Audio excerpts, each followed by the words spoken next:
Continuamos en Soluciones. Rápidamente leemos parte de los comentarios que nos llegan a esta hora a través de nuestra cuenta en Twitter, @SolucionesGB. Por ejemplo, Gilberto Velázquez dice: si algo me sorprende de la cultura venezolana es el exacerbado consumo de alcohol, más que casual, es enfermizo. Eleazar García dice por su parte: el venezolano es consumista por apariencia y no por necesidad. Guachimán dice: buen día, les felicito, es una clara forma identificativa del estatus socioeconómico.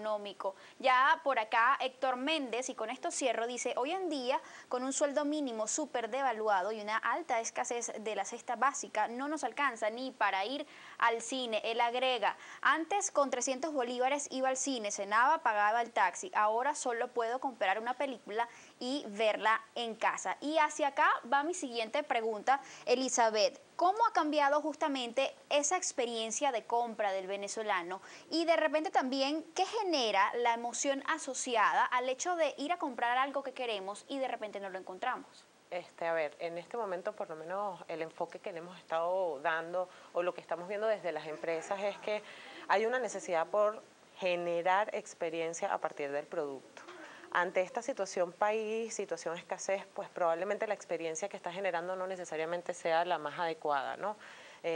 Como te comentaba, ayer habíamos visto a una persona haciendo unas observaciones en punto de venta, arrodillada, buscando el producto, y que no necesariamente eso es lo que espera el consumidor de los productos que quiere adquirir.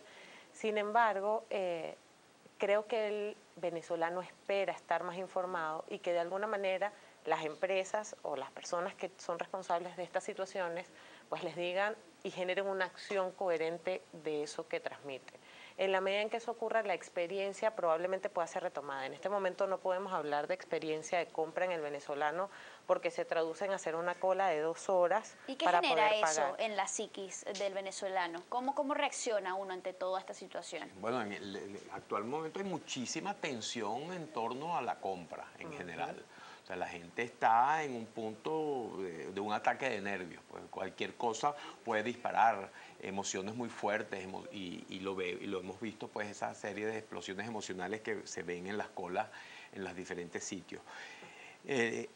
Yo creo que... ¿Dónde han quedado, Axel, las aspiraciones del venezolano, por ejemplo? Bueno, este es un momento de verdad, y tú lo ves en otros indicadores emocionales, en las actitudes del venezolano, en las diferencias, en las paradojas que creamos en la forma de vernos, que este es un momento de verdadera transición, de cambio. Este es un momento de esos donde todo se desarregla en una casa y tú tienes que volver a ordenar las sillas y poner todo en orden. Bueno, justo estamos en ese punto. Fíjate un aspecto importante. Nosotros tuvimos, ¿no? o tenemos todavía, yo creo, una psicología de abundancia. Que fue esa psicología donde todo es posible, donde no hay límites. Donde el dinero llegaba relativamente fácil.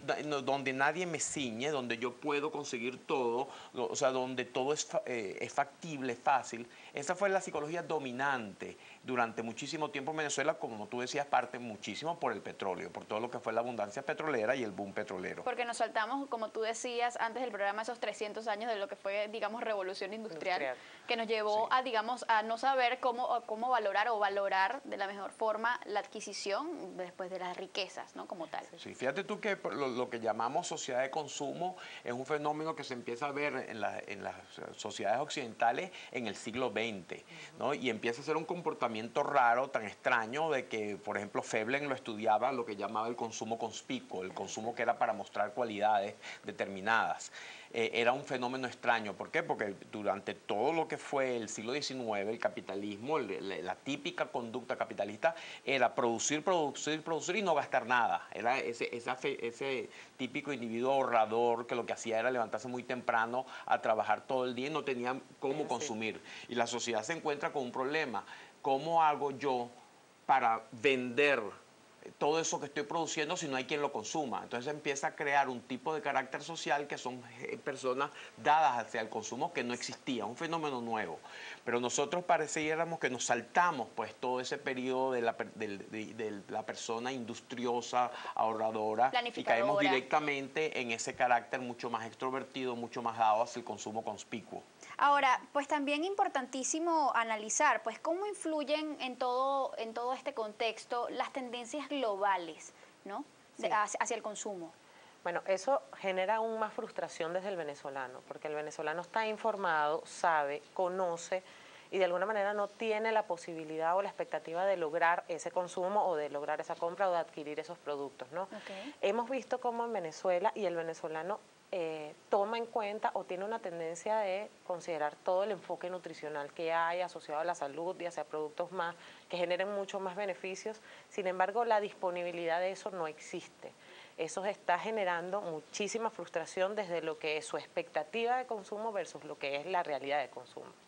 Ahora, también tú decías antes, Elizabeth, antes del programa, que una de las cosas que ustedes han tomado en cuenta y que se ha evidenciado a partir de estos estudios que han realizado sobre todo este año, es que ya el venezolano no habla desde el anhelo de lo que pasó, de lo que antes se tenía, ni desde la esperanza de lo que se pueda o de ese cambio que la gente quisiera que se diera, sino que ya no hay expectativas, ¿no? Simplemente ya no proyectan expectativas. Una de las cosas que nosotros hacemos y medimos durante varios momentos del año es entender qué espera la gente en distintos temas.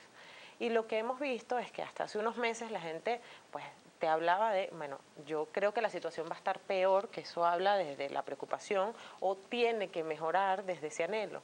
En este momento, hoy en día, la gente no tiene expectativas. Te dice, mira, no sé, es que no sé.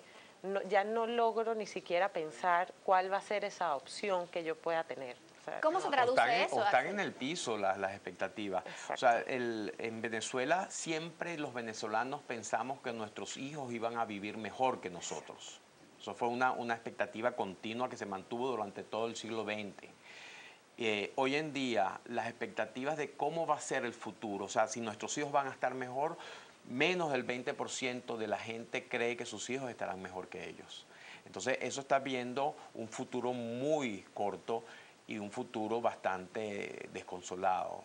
Y no solo hacia el futuro, sino de cara a expectativas de compra. Lo acabamos de ver en los resultados. El 70% de los venezolanos piensa que va a comprar o la misma cantidad o menos de lo que fue todo este tiempo del 2014.